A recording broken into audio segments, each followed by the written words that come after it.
नमस्कार दोस्तों, मैं हूं आपके साथ हर्ष भारद्वाज। 4 जून को जब लोकसभा चुनाव के नतीजे आए तो बीजेपी को बहुमत नहीं मिला। यही वजह रही कि मोदी के तीसरे कार्यकाल में नीतीश कुमार और चंद्रबाबू नायडू की भूमिका अहम हो गई। नरेंद्र मोदी तीसरी बार प्रधानमंत्री बने, लेकिन एक डर ये लग रहा था कि नीतीश कुमार कब पलटी मार देंगे किसी को पता नहीं। लेकिन नीतीश ने आश्वस्त किया कि वो अब की बार कहीं जाने वाले नहीं हैं और पीएम मोदी के साथ मिलकर काम करेंगे। नीतीश कुमार की तरफ से आश्वासन मिला तो बीजेपी और एनडीए के बाकी दलों ने राहत की सांस ली। फिर तीसरे कार्यकाल की सरकार का काम शुरू हो गया।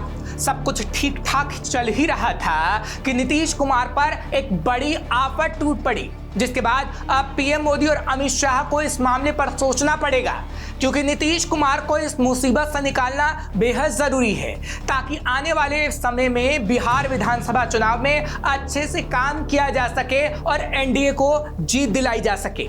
दरअसल बिहार में तमाम सरकारें आई और गईं, लेकिन बिहार की बदहाली जस की तस रही। अपराध पर लगाम नहीं लगा। यही वजह है कि बिहार विधानसभा में नेता प्रतिपक्ष तेजस्वी यादव लगातार बिहार में बढ़ते अपराध को लेकर सवाल उठा रहे हैं। बिहार विधानसभा में नेता प्रतिपक्ष तेजस्वी यादव लगातार बिहार में बढ़ते अपराध को लेकर सवाल उठा रहे हैं और कह रहे हैं कि बिहार में पुलिस की हनक खत्म हो गई है।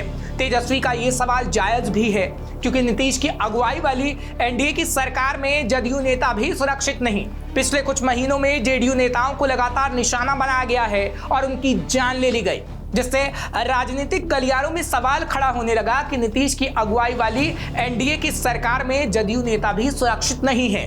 इस साल राज्य में कई जगहों से जदयू नेता की हत्या की खबरें सामने आ रही हैं और पुलिस के हाथ कुछ भी नहीं लग रहा है, जिसकी वजह से नीतीश कुमार टेंशन में है। जेडीयू नेताओं पर हमला। 7 अगस्त 2024 को जेडीयू नेता विभव राय सैलून में दाढ़ी बनवा रहे थे। उसी समय अपराधियों ने उन पर हमला करके उनकी जान ले ली। विभव राय भितहा प्रखंड के जेडीयू के वर्तमान में अध्यक्ष थे और वो मुखिया भी रह चुके हैं। 3 जून 2024 को नालंदा में जेडीयू नेता पर हमला हुआ। अपराधियों ने अनिल कुमार को पीट कर मार डाला। अनिल कुमार लोकसभा चुनाव के दौरान पोलिंग एजेंट बने थे। 3 महीने पहले जेडीयू के नेता सौरभ को भी ऐसे ही मार दिया गया। ये मामला राजधानी पटना का है, जहां जेडीयू के युवा नेता सौरभ कुमार को अपराधियों ने मार डाला।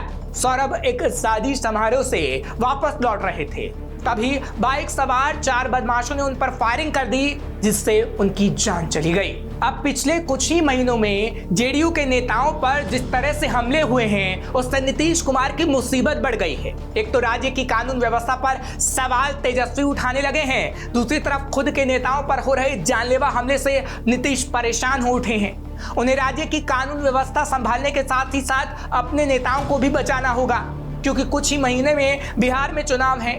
ऐसे में अगर मोदी शाह को बिहार में एनडीए को जिताना है तो नीतीश कुमार की मुश्किल को आसान करना होगा, वरना बड़ी देर हो जाएगी। क्योंकि पिछले कुछ दिनों में बिहार में लगातार आपराधिक घटनाएं बढ़ रही हैं। यही कारण है कि बिहार में कानून व्यवस्था को लेकर सियासी बयानबाजी शुरू हो गई है।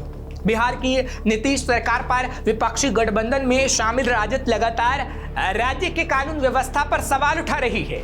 पूर्व उप मुख्यमंत्री तेजस्वी यादव राज्य में हो रहे आपराधिक घटनाओं को लेकर राज्य सरकार पर हमलावर हैं। बिहार में एनडीए की सरकार नीतीश कुमार के सुशासन को अपना आधार बताती रही है, लेकिन तेजस्वी यादव अब नीतीश कुमार के सुशासन पर सवाल करके जेडीयू के भविष्य की राजनीति करने की तैयारी कर रहे हैं। यही कारण है कि तेजस्वी यादव के निशाने पर बिहार की नीतीश कुमार की सरकार है और अगर ऐसा ही होता रहा तो 2025 में नीतीश के लिए मुश्किल हो जाएगी और बिहार में एनडीए को अगर जिताना है तो कुछ बड़ा कदम मोदी शाह और नीतीश कुमार को उठाना ही होगा। फिलहाल आपको ये खबर कैसी लगी हमें कमेंट सेक्शन में जरूर बताइए। तमाम खबरों के लिए आप देखते रहिए श्रेष्ठ भारत। श्रेष्ठ भारत पर खबरों से जुड़े रहने के लिए चैनल को सब्सक्राइब और लाइक करें, बेल आइकन दबाएं और देखते रहें श्रेष्ठ भारत।